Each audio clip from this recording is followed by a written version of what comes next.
Hi there, and welcome to Be a Global Citizen, the podcast that explores the concept of global citizenship through the lens of value-creating education.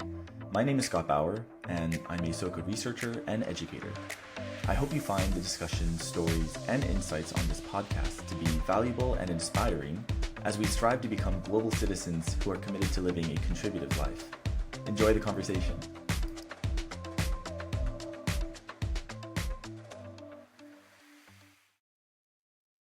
Greetings. I'm Maria Guajardo. I'm currently based in Denver, Colorado, after 12 years in Tokyo, Japan, at Soka University in Japan. And I am very excited to be here to examine, explore, cast wonderment on the concept of global citizenship. Wonderful. Thank you so much, Maria, for joining me on the podcast. Been connected to you for many years and have always been inspired and amazed by the work that you do in fostering global citizens through the research articles that you've written, through leadership capacities that you held at Soka University and at other institutions, and just the way in which you really care for the students around you. I think it's just so evident in kind of like the energy that you bring, and and I'm just really wanting to learn more about your current thoughts in regards to global citizenship, especially in the times that we're living in right now, where it's my opinion that it's very much needed to address many of the kind of like polarizing, issues that are happening, and sense of like kind of wanting to maybe reject or kind of avoid differences that actually can really serve as bridges. So you've been an educator for all of your life, and you've lived in different countries and you've done so much work. I'm going to ask a very difficult task of you to maybe condense so many years of experience into maybe like a few various different kind of milestones that can really help us understand like what brought you to the work that you're doing right now as an academic, as an educator, as a professor, and then kind of like what's currently on your plate in terms of the work that you're doing right now back in Denver, Colorado. Thank you, Scott. I truly value the concept of positionality. And so, what I'd like to do in responding to your question is sharing a bit of my own positionality. As the daughter of Mexican immigrants to the US, I was born and raised here. My first language was Spanish, and I did not learn English until I started school.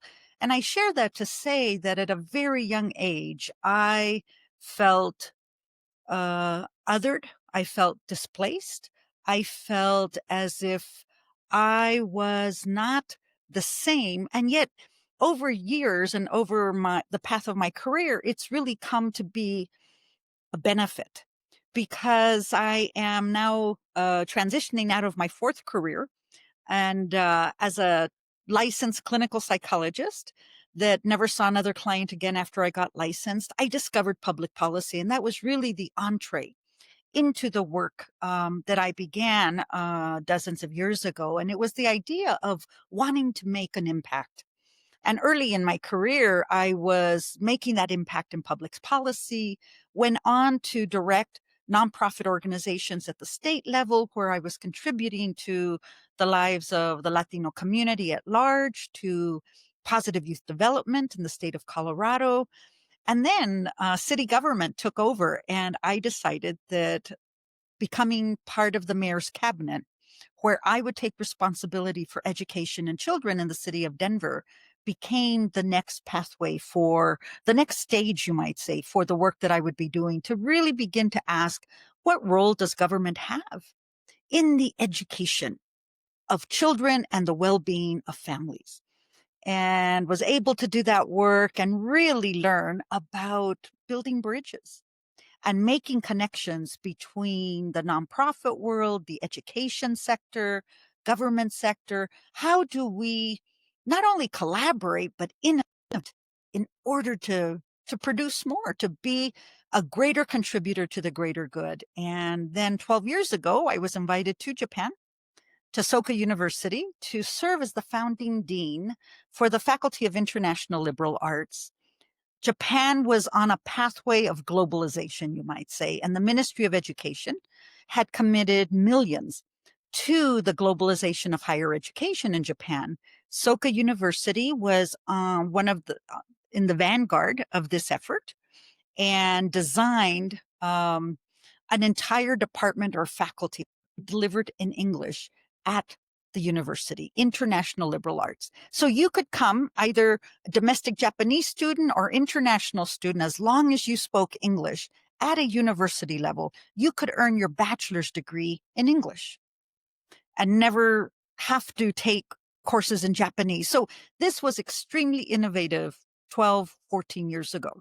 And that's how I ended up in Japan, stepping into a role in higher education. I did not anticipate having to teach because deans in the United States don't teach. You administrate. But found that the tradition in Japan is very different. Even the president of our university taught a course. And so I found myself being asked the question, Maria, what would you like to teach? And I decided that although I was trained as a psychologist, I did not want to teach psychology. Leadership emerged as that area where I felt impact could make could be broader. And so I began my quest of raising the next generation of global leaders. Wow. Thank you so much, Maria. I totally got it wrong. I was like, oh, I thought you were just professor, all your life. But like you said, 4 careers, and very diverse, right? Like you said, from psychology, public policy, nonprofit, and government work to, being a founding dean at this Faculty of Liberal Arts in Japan, of all places as well. It sounds like you've lived so many lifetimes, seemingly, and compressed into one, because of like how often, we see, oh, someone just kind of focuses in on one thing, right? And then carries it forward. But you've been able to kind of mark out like these different paths, but then also these connection points that you're talking about, right? Really like asking these broader questions. And then from those broad questions, then realizing like, well, then the question that was posed to you at Soka University was, what would you like to teach? Leadership then kind of appears. Right? It just seems like this, like kind of like, broad branching, all these different branches, and they're kind of like coming together and coalescing onto this one word with like such deep meaning. And then the way in which, I'm sure, interacting with your students and how you were able to make that impact within the classroom, but then seeing them leave the classroom and go on to do further studies, take on jobs, start new initiatives. I'm sure that, it's been this, wonderful, like very gratifying experience of seeing that, yeah, that impact is being extended. But, all of that impact, right? Like we kind of, I at least for myself, can get very like overwhelmed of like, wow, like how does one get to a point where now you're suddenly making impact on that kind of a scale within local government, within, your country, and then also abroad in countries like Japan and beyond. I like to think, that positionality that you started off with is actually something I wanted to go back to, because the kind of impact that parents have on their children is actually of such significance, where a lot of people think they're, that is the first teacher, right, in our lives. And so while you've experienced that other, kind of that feeling of displacement, of being othered, I'm sure that your parents probably felt or experienced something similar, or maybe even, in kind of, there's other, things kind of added on top of that, of like the responsibility of raising, a young family in another country. So could you maybe speak about the impact that your parents had on you growing up as an immigrant? I'd love to hear that. In the United States, it is now commonly recognized that the greatest work ethic in any one segment of the population is the work ethic of recent immigrants. And my parents coming to the United States really came with that sense, a very high developed sense of work ethic, but also that sense of wanting to pursue a better life for their children. This was not it, and it continues to be common. I was going to say it's not uncommon to have this pursuit of wanting a better life for one's family.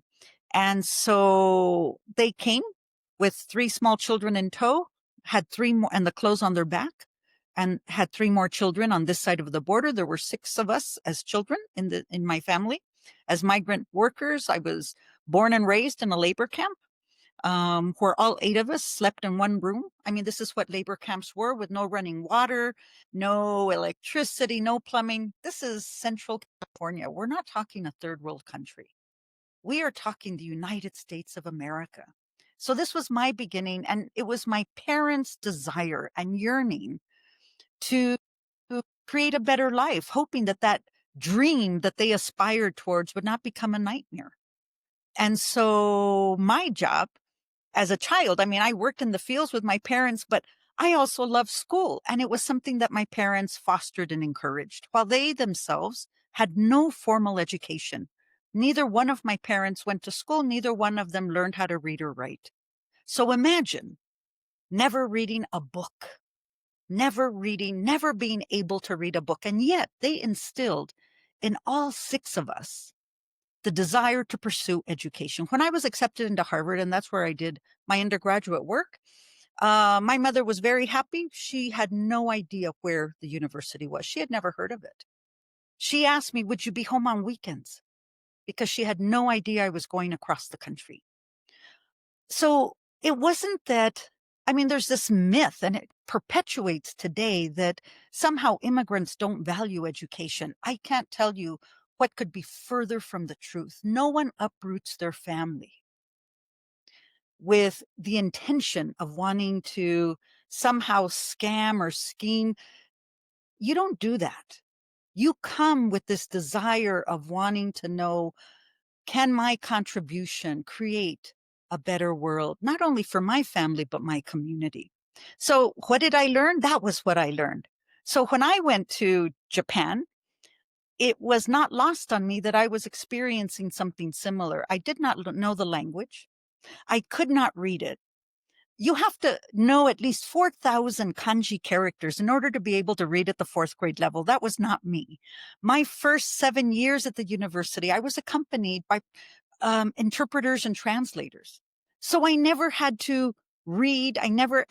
That's my excuse now for not having learned Japanese at anything but a preschool level. But the idea that I was illiterate when I first landed in Japan was not lost on me. It was the same experience that my parents had gone through.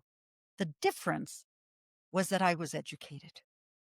So I had the privilege of having interpreters at my side. I had the privilege of being able to navigate in English, and enough of my colleagues spoke English so that that was not a barrier. Right. So, but it's not lost on me that when we arrive in a new environment, and it doesn't have to be a different country, it could be a different community, we must find our place and space in order to create home again. That last phrase that you just said, Maria, was very, very, very powerful. Because just the word home itself, I think entails this like sense of like identity, comfort, community, and yet we were striving to kind of like always anchor ourselves, right? And to kind of gauge kind of like, I think, with those around us, right, the initial surroundings or the people, family, they reflect back aspects of ourselves. But when you're in a completely new place, there's suddenly this fear of like, well, who am I, right? This kind of confusion, or again, right, the otherness, the displacement that you were experiencing that surely your parents were also feeling. But the immigrant story, what you were talking about in terms of like the work ethic of your parents and how much they valued education, that all resonates strongly, because my mom is an immigrant herself from South Korea, and very much, right, this feeling of like uprooting herself and like having to learn the language and really like move forward so that she can provide this kind of environment for her children, both my sister and I.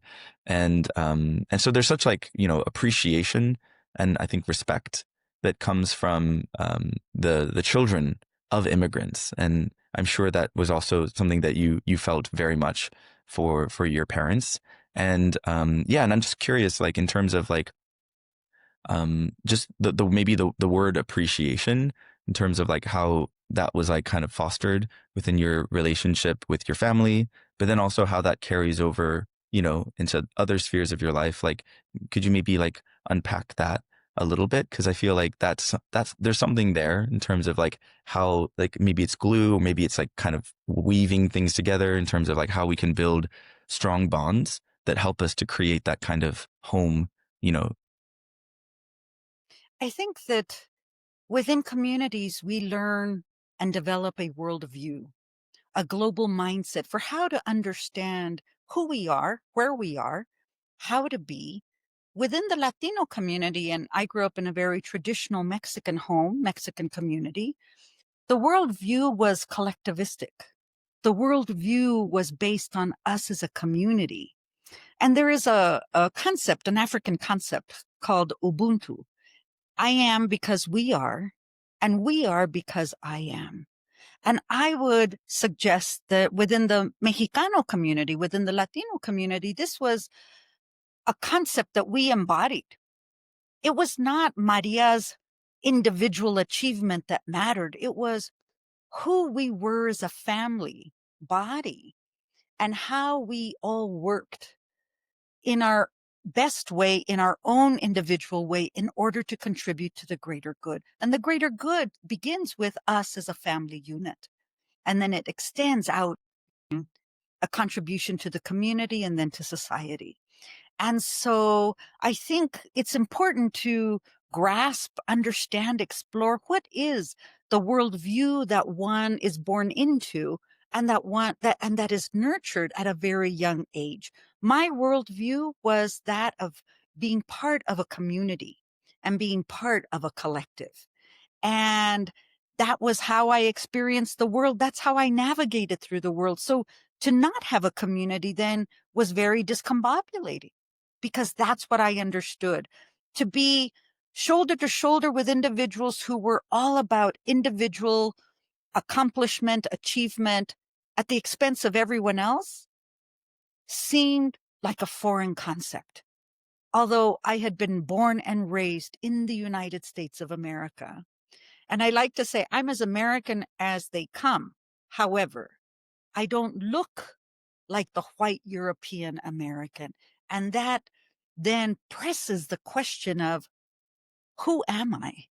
Who am I in a community that is much more individualistic as a country?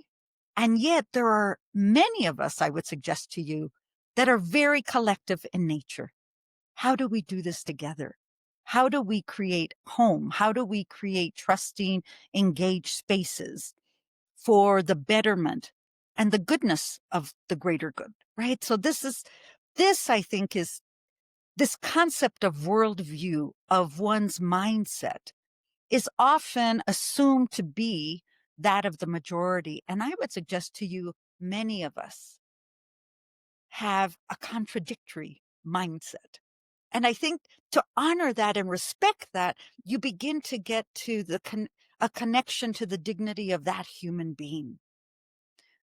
Dignity is something we are born with. It is not something that we earn. It's not like respect. Dignity and respect are two different concepts, very related, but separate.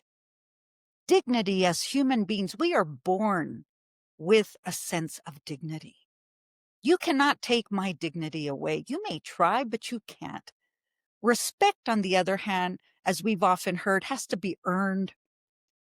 You can undo it yourself if you commit some infraction. I mean, it's a very different concept. So back to my main point, though, is that our worldview, our mindset, and some might call it a global mindset if that's what you have extended yourself into, that is what begins to dictate and propel how we show up in the world. Yeah, thank you for, I mean, like this discussion about like the worldview that we have.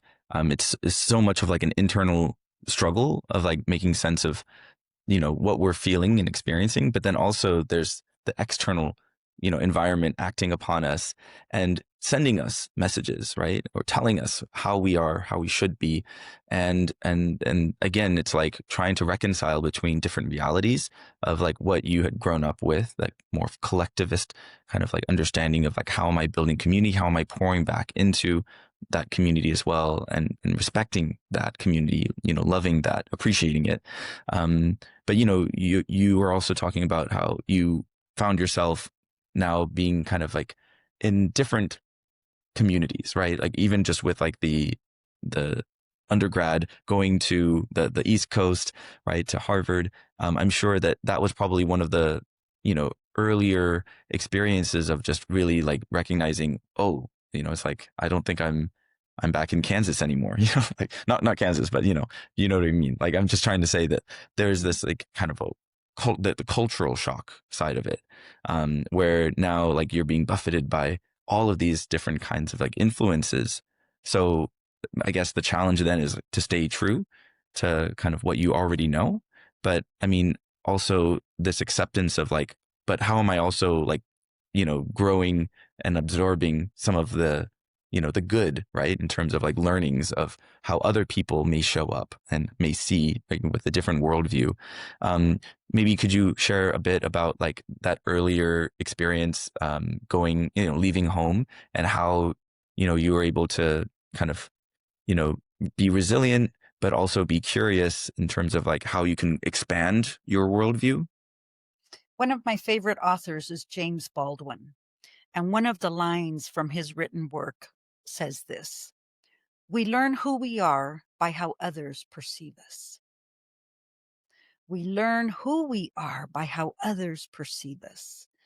And so, to your question, while I had a certain understanding and awareness of who I was and the beauty of growing up so invisible in high school, no one expected me to apply to Ivy League schools, and no one discouraged me from applying to Ivy League schools.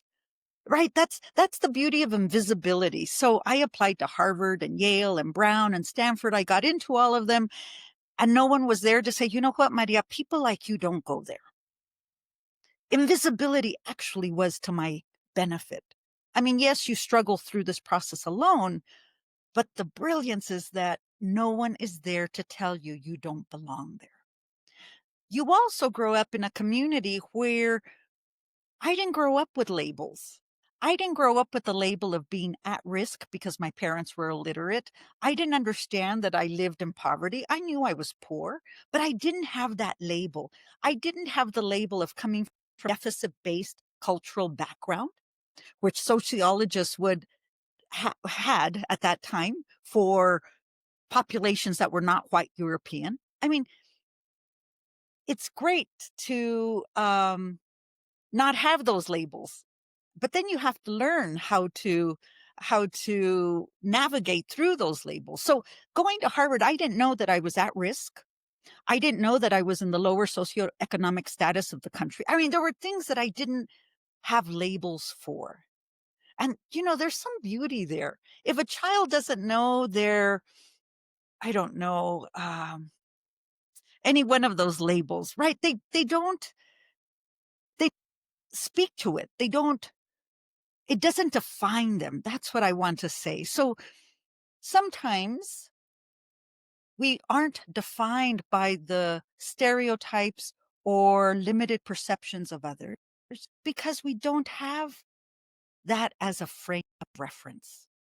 I understood 2 languages. I loved Mexican music. I mean, being bilingual and bicultural growing up in the US meant that I could think in 2 languages, speak in 2 languages, dream in 2 languages, dance in many languages, right? All of that is an asset. I graduated Harvard knowing 4 languages. So I could do that in quadruple form, right? That was a benefit. So I think part of what happens, it's not that I don't go with the word resilience. I didn't think of myself as resilient, but what I did do was look for my community, look for my tribe, and connect to that. There's an amazing book titled "Why Do All the Black Kids Sit Together in the Cafeteria?" or something. It's something in in that sense. And it's this idea, why do students of color group themselves together? And it's pretty basic. You look for those that look like you. You look for those that are familiar. It's survival. So I find that when we allow ourselves to look for those that can create community alongside us, at a very basic level, we are surviving. But at a higher level, what we're doing is making these human to human bonds that allow us, in fact, to become better human beings. We become better human beings in relationship with others, not in isolation.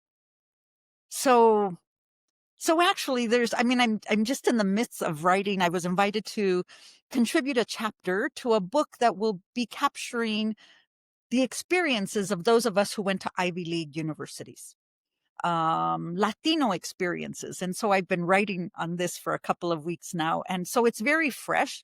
And this is one of the insights that I've gleaned from this writing experience, that the opportunity to name myself was absolutely central to my evolution in an environment that felt very isolating and very dissimilar to who and what I knew, to who I knew, and how I wanted to be.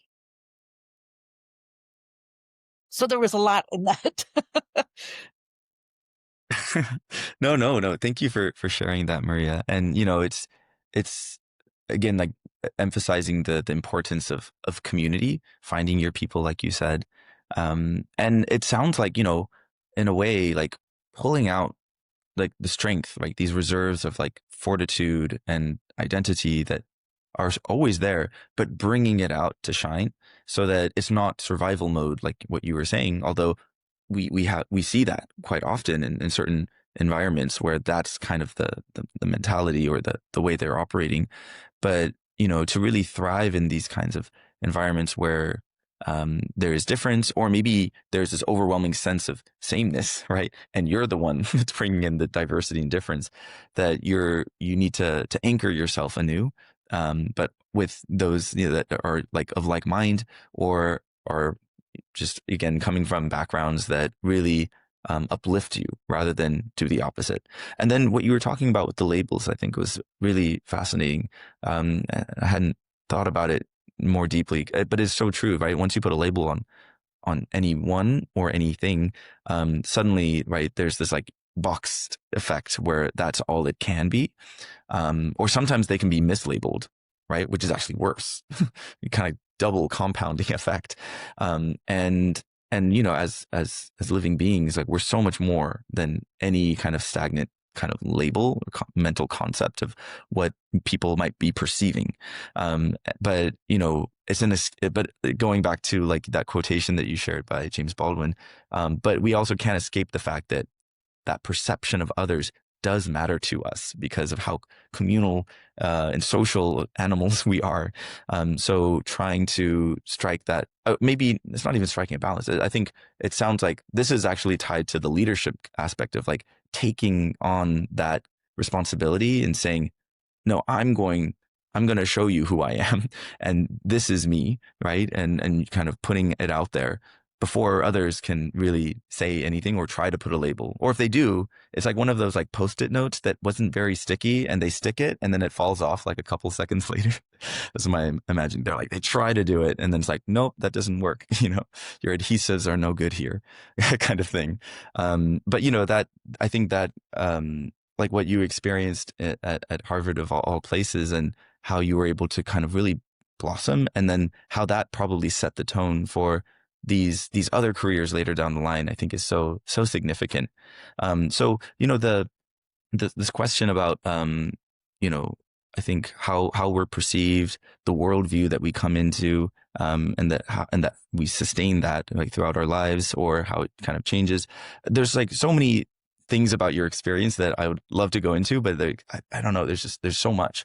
I kind of wanted to maybe focus a little bit more towards like the kind of tail end, because I think your realization about like after all of these experiences, like jobs, careers that you've had, and then you were in a position where you were being asked to teach something. I think that, again, the leadership component of it is so important.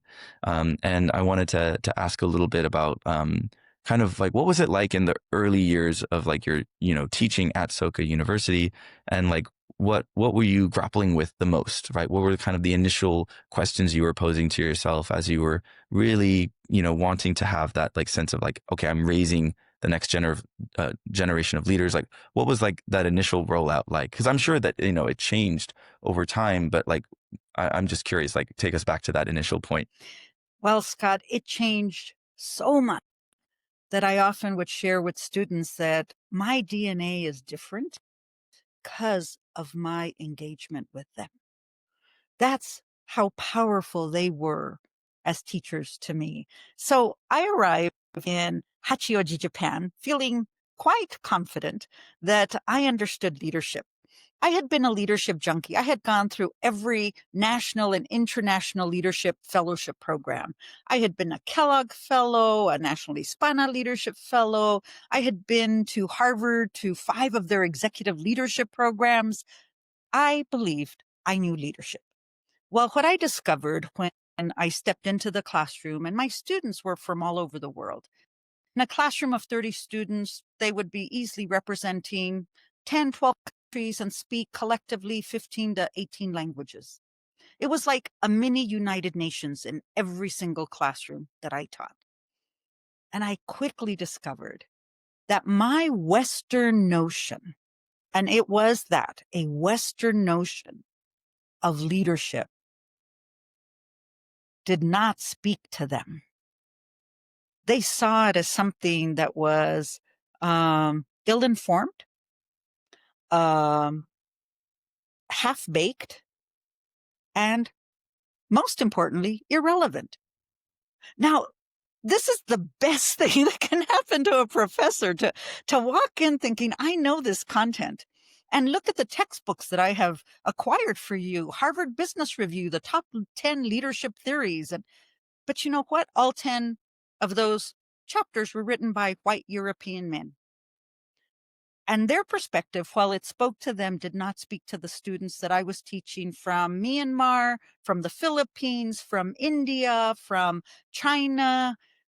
And my students taught me that what we need to be able to do is expand and understand the lived experience, the narrative of their lives, and the importance of making it relevant, right? Without that high level of relevance, this really was just abstract theory that came from a Western world.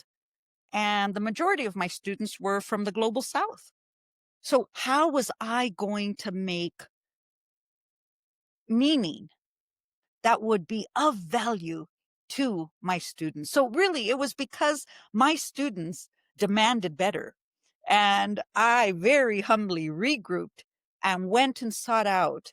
I just published a book, actually 2 books have just been published on global leadership. And in one of them, I co-wrote a chapter on culturally relevant leadership with 2 of my favorite colleagues, one from Sri Lanka, one from Zimbabwe, and the 3 of us are leadership educators. And so we joined forces, joined experiences, and wrote the chapter, Scott, that I would say to you, I wish I had had this chapter 10, 12, 15 years ago, when I was first understanding leadership theory and leadership models, most importantly, leadership practice. This was the chapter that was missing for me. The chapter that said cultural pedagogy, cultural relevance, one's voice, one's positionality matters in any work that we do related to leadership. That it is not about leadership position, it is about leadership practice. How do we show up? And my students came to understand each one of them was the leader of their own life. And as a student, while they may not have had a title or position, every single morning they were having to make leadership decisions.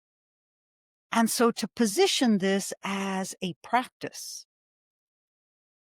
as a life philosophy, if you will, absolutely tilted the planet on its axis.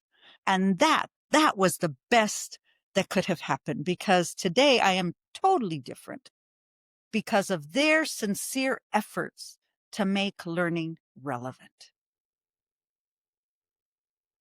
That's so powerful. And, the relationship between student and teacher it just comes alive, right? The way you're talking about it with such passion and an appreciation for what they were able to, teach you yourself, right? To have this, it almost sounds like there was like this fire reignited within yourself of like learning, differently and like really, you know, having that humility, like you were talking about, to say, you know what? Like, let's try this again. Let's try things differently. Let's approach it this way. And then also, I think that engagement with them, each student is their own, universe unto themselves, right? But then when you start looking at it from like their positionality, the cultural aspect, what they have going on just in their day-to-day lives, I appreciate how you're able to bring something like leadership that often is kind of put up on a pedestal, right, as position, and bring it to this very much like manageable and more approachable practice, right, where everyone can see themselves as a leader. They have that within themselves and should take on that, I would say, to really come from a place of empowerment, right? Because there's just so much, I think, within society that tries to tell you otherwise, that, oh no, you don't have power, but really, actually, you do. And yeah, and I would imagine, like, between all of those different ethnic backgrounds, cultural, like diversities of, different, colors and all of that, really made for wonderful conversation and also wonderful dialogue. And actually, I think the first time I met with you, Maria, was at an academic conference over in Chicago at DePaul. And I recall like you were leading like a dialogue like activity. There was like some kind of like, yeah, we were like listening to each other, different, times of listening and this and that. And that was several years ago. But I'm just curious, like, how does dialogue, like, what is dialogue, and how does that factor into this leadership practice that you're talking about? Dialogic learning has become central to who I am, what I do, and how I do it. I absolutely believe in the power of dialogue for individual and communal transformation. Dialogue is not, as Paulo Freire says, it's not ping pong. It's not you talk, I talk, you talk, I talk. That's not dialogue. That's a conversation. There's nothing wrong with conversing. There's nothing wrong with debating. There's nothing wrong with delivering instructions and commands. Do not confuse those activities with dialogue. Dialogue, one of my mentors, Daisaku Ikeda, says, dialogue has to be transformational. Paulo Freire says the same thing. Dialogue is transformational. And so one must set their intention, allow for the expansion in themselves to listen, to have deep listening, to connect head and heart in this experience of dialogue in order to be able to emerge different. And I would suggest, and others would suggest, to actually emerge as a better human, because you have given yourself and you have offered to someone else the privilege of being able to voice, to share, to communicate what is at their core. So dialogic learning for me is absolutely transformational. And it is, as I understand education is a unique human privilege where we are able to engage in a learning space to learn. What is learning? It's transforming, it's growing. It's this idea. I mean, to me, dialogue is stepping into the crucible and allowing the fire, the heat to transform you. So these crucible experiences, I believe, are directly connected to dialogic experiences. And I think the bigger question, I mean, to me, dialogue is a tool. The bigger question is, for what purpose? What is the purpose of dialogue? Is the purpose, I would suggest to you that one purpose could be to become a better human, to become a better human being.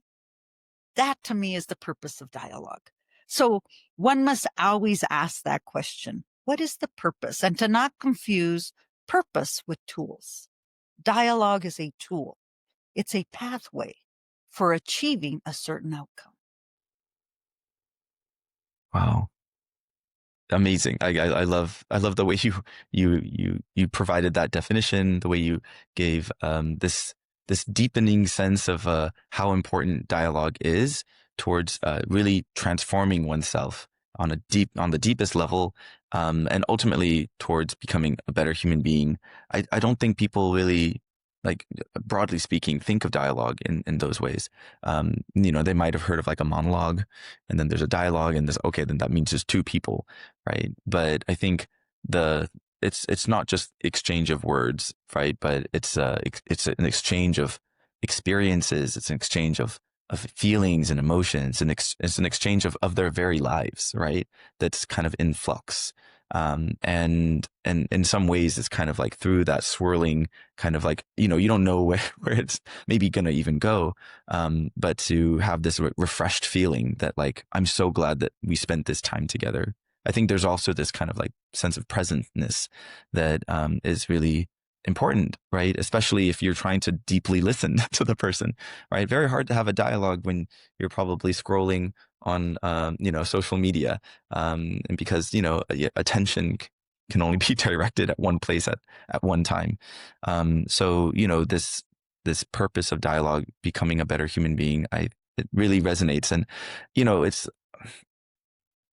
You mentioned about various different individuals, like Paulo Freire, and then you also mentioned that Daisaku Ikeda being your mentor. Um, could you maybe speak a little bit more about, like, so what does dialogue really look like in action through those particular individuals? Or you can even bring in examples from your students as well. I just think it would be nice to have some more examples to kind of ground that from the definition that you provided. So Paulo Freire introduced a concept decades ago when he was advancing his movement of literacy in Brazil. And it was the concept of praxis. I mean, he didn't invent it, but he very intentionally pushed it to the forefront. The idea that we must connect theory to action, that theory alone is of less value and less usefulness, less utility than theory connected to action. If you learn something, then do something about it. And so connecting that back to, again, the purpose of education and how does this reveal itself? I shared that I was at Soka University for a dozen years, and the founder of that university is Daisaku Ikeda. And one of the mottos of our university is discover your potential. So it sounds quite lovely, right? But I'm at the point where sounding lovely is not enough unless you put it into practice. And there are certain concepts that we now voice just flippantly almost, but there's no action, no deeper level of meaning behind it, and so it's difficult. So where did I begin to see this idea that leadership requires a sense of agency, where you understand that you are the agent and you can make a difference in teaching and in creating that learning space around leadership, whether it was my global leadership course, my women culture and leadership, social democracy, social justice course, all of those courses, they were always designed with the intention of creating agency so that students would begin to own these concepts and then challenge themselves to answer the question, now, what do I do? What will I do with this now? And so one of my favorite books by Paulo Freire and Miles Horton is called We Make the Road by Walking. And it's this idea, it's actually a line from a Spanish poem, very famous Spanish poem, but the idea is that it's only by embarking on the journey that you will come to bring to fruition, that you will begin to live both through successes and mistakes. The concept of leadership, I'm going to put leadership here and fill in the blank. They were suggesting that we make the road by walking when it comes to transformational education. I want to say we make the road by walking through the practice of leadership. So everyone can learn to be a leader. Not everyone should be, though. That was a lesson taught to me by my students, because I would always encourage them. Yes, you can be a leader. And then they'd sit, they'd reflect, they'd look at what was going on in the world. And then they came to the conclusion, while everyone does have the capacity, not everyone does it with the purpose of contributing to greater good. And because of that, perhaps there should be some limits. Isn't that brilliant? Wow. I learned so much from my students. And so, yes, you have to put it into action. You have the concept of praxis. How do you embody what you say? So at the university, my challenge was to take cordial, friendly, inspiring phrases and absolutely tear them apart, unpack them, and ask students, what does this really mean to you? What does it mean for us to embody this concept? Students would often say, well, I value the dignity of every life, which is quite lovely. And then I'd say, but what does that mean? How do you do that? Well, I'm not sure. Well, then you can value it, but if you're not practicing it, there's limits there. So Paulo Freire has this concept that you have to practice what you preach, if you will. Daisaku Ikeda has the same approach and attitude. It's not enough to have theory. You must put it into practice. And that's the true test. That's when you become that agentic being of being able to say, I have made this road by walking. Wow. Yes, I love that phrase. I've heard it before, and it's just so alive with like the sense that like, yeah, you are the one with agency, but you're charting a course, right? Your life is an adventure. And then also it's like, well, while the action itself of taking a step forward is important, it's necessary, you still need to have a compass and a map or some sense as far as where is this really leading towards. And so the question of like, or the actions and like the classes and the discussions at the university and really unpacking what these words mean, and then following that up with the action, it makes so much sense, because words matter. And we all have these different values, but sometimes, right, they can be covered and like sediments of, various different maybe formalities, right, kind of going with like, just kind of what's been passed along to them, or, it's just, I think really being able to kind of like cut through that or like really interrogate that, so that the actions are really true to, the intentions and then the ultimate goal. I think that's very, very important and very much tied to this conversation about what leadership really means and what kind of leadership is needed for, the world at this point. So it sounds like, all of these things that we've been talking about, right? The need for, understanding one's positionality, looking at our contributions to our community, how we recreate our own sense of home through those around us, but also recognizing we can pull out, our own, deeper sense of like, this is who I am from our upbringing, and then carrying that through our experiences and like actions that we take on a day-to-day basis in the form of leadership. All of this is kind of, then getting funneled into like, this goal of like, well, are we truly transforming, like learning and then transforming to hopefully become a better human being? I guess that the last bit or like, kind of this continuity is like so that does that ultimately mean the better human being is what we would say is the global citizen in this case, right? This long journey, this process we've been talking about. Can you just kind of speak a little bit to that? Is it really one for one? Is that it? Or is there some kind of difference and nuance to like, just, saying become a better human being means becoming a global citizen? Do you want to speak to that just really briefly? Absolutely. Because I've written about it, I've spoken on it, I teach this. There are multiple definitions for global citizen and global citizenship education. And what I would suggest is that we need to pay attention to the question, for what purpose? We have to challenge ourselves to step away from the simple concept, or the concept that we all have shared agreement on global citizenship. We do not. It's like saying everyone understands love in the same way. Absolutely not.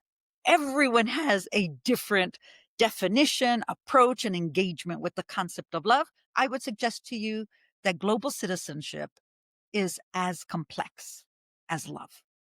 And so, how will I then explain what it means to be a better human being in relationship to global citizenship? Well, for me, it's driven by my response to the question, global citizenship for what purpose? In my world, global citizenship for the purpose of creating and contributing to the greater good. That global citizenship, as some understand it, is for an expansion of capitalism. That's not my definition, right? But that's a very common definition. It's an assumed definition in some circles. And so part of what I want to suggest is that we cannot have the conversation without asking, for what purpose? Leadership, for what purpose? For your self-advancement or for the greater good? Global citizenship education, for what purpose? To fill in a curriculum requirement for first graders or for first-year college students? Or is it in order to be able to extend yourself to others? And we cannot talk about global citizenship without talking about power and privilege. In my worldview, the two are inextricably linked. And so it actually, as you can tell, it's becoming more complex. So my ask is for us not to try to simplify what this is, what this concept is, what this work is about, but in fact, to heighten our level of comfort with the complexity of this concept. I want you to be more comfortable with the complexity, the messiness, the paradox that all of this is about. If you're looking for simple answers in a checklist, I would suggest take a different class. Don't take Maria's classes. Because I'm not going to give you a checklist. I'm going to push you and ask, why does this matter? And does it matter to you? Thank you. Thank you, Maria, for that. I think it emphasizes not only like the critical thinking component of really interrogating kind of what's before us and getting to a deeper sense of how it ties back to ourselves, and then ultimately towards, what we're seeking to contribute and what our aims are. It's like I think we really need to continue to like just discuss the topic and realize that there's so much more to learn from each other in dialogue, and is kind of reason why I wanted to have this conversation with you and with so many other wonderful and incredibly inspiring educators around the world, because I do think that this, as we're starting to see in the world around us, more and more need for us to like speak, right? To use our voice, to be empowered, and to, ultimately get clear on like the aims of education, of, like again, just global citizenship, and to not shy away from that. I think, there is power in saying, but I am a global citizen, right? Like, why are you pushing back? But I think that we can deepen that sense. And through that deepening process, I think this goes back to what you were really emphasizing is by being kind of challenged or being asked to interrogate it, to analyze it, to think deeply about it, then we take action, even more confidently, right? Because, now we've done all this work, right? And so, the steps might be even more like confident or more firm. And, that's ultimately, we need to get in a different place than where we are right now. And I think the work that you've done over many, many a year, probably at this point, thousands and thousands of students that have taken your classes or have had conversations and dialogues with you over the years would really attest that I think their feeling of agency has grown and that they really, probably extend that same question for what purpose to other people they come into. So it's a multiplier effect, which I think is really why, the work of educators is so desperately needed, especially when they encounter a really amazing, incredible one like you. So thank you so much, Maria, for all of this opportunity to learn more about your experiences. Oh, I do have one more question though. It's an important question I always ask my guests.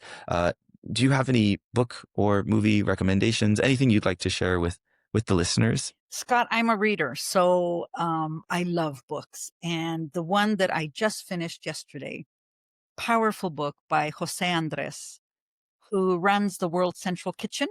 He's the chef, Michelin's, starred chef, who also he's the founder of World Central Kitchen. The title of the book, Change the Recipe. And actually, this little yellow book, very easy to read, very conversational.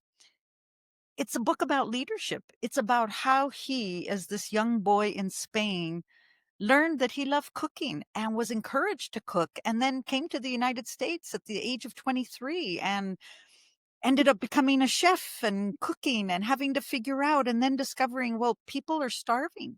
This country just had an earthquake and people need to be fed, or this country just had a hurricane and are devastated, or there's a war in Ukraine and people are going hungry. So here Jose goes in, and through his nonprofit organization, World Central Kitchen, feeds millions, millions. And I loved, and this is why I say it's a leadership book. He says, I hate meetings, and the only thing that matters is if you take action. So this whole idea of praxis is front and center. So that's one book. I have other books, but I also want to share. It's not a movie, but it's a drama. And one thing that I told myself is that I would never become one of those people like my parents watching Mexican telenovelas, the sort of soap operas that they showed on Mexican TV. Well, I find myself in Japan during the pandemic with nothing else to watch, and I end up starting to watch Korean dramas. I told myself I would never do it, and there I was. Now I am hooked. I'm definitely hooked. But in all seriousness, this particular drama is one that speaks to the complexity of globalization, global citizenship, the assumptions that we make, and the contradictions that we have to face if we are to emerge in a more authentic space. And that drama is called Mr. Sunshine. It's a historical drama that was based in the late 1800s, where a young child is left orphaned by the war in Korea, although it wasn't a country then. It was the Joseon Empire. And a missionary takes him to the United States. So a religious missionary plucks up this little orphan boy, takes him to the United States, and he's raised in the US, speaks English, joins the Naval Academy, and becomes a naval officer who then is stationed in Korea. At the turn of the century, and the complexity of that relationship, of him trying to find home, trying to understand what does it mean to have a worldview that is not singular in nature, but bicultural. And how do you understand concepts such as patriotism, democracy, engaged relationships that are very complex. So anyway, to me, it it captures many, many aspects. I've often asked which one of my students will ever write their capstone on this particular drama. And the reason is because it's all about leadership. So those are just two recommendations. The book I just finished reading and a drama that to me captures the complexity of many of the concepts that we've just addressed. Thank you so much, Maria, for those two recommendations. Maybe I will be the student that writes about Mr. Sunshine. I Yeah. never know. I'll take it on. Yeah, well, I'll start by watching it first. But thank you so much. Those are great. And yeah, this conversation has been so insightful and so oh man, like we've covered so much, so it was just like there was just a whole, life's worth of like experience and then various, different themes and like kind of wrestling with different concepts. And, I think there's just so much for our listeners to really unpack themselves and to also like interrogate just kind of like, yeah, for what purpose are they going about with their work? How are they making sense of these concepts themselves? Are they applying that within their immediate work and their relationships? So yes, very thought provoking indeed. So, thank you so much, Maria. And, I always like to have my guests have the last word. If there's any like final thoughts or send offs that you'd like to have as we conclude this wonderful conversation. I would just say don't shy away from the complexity.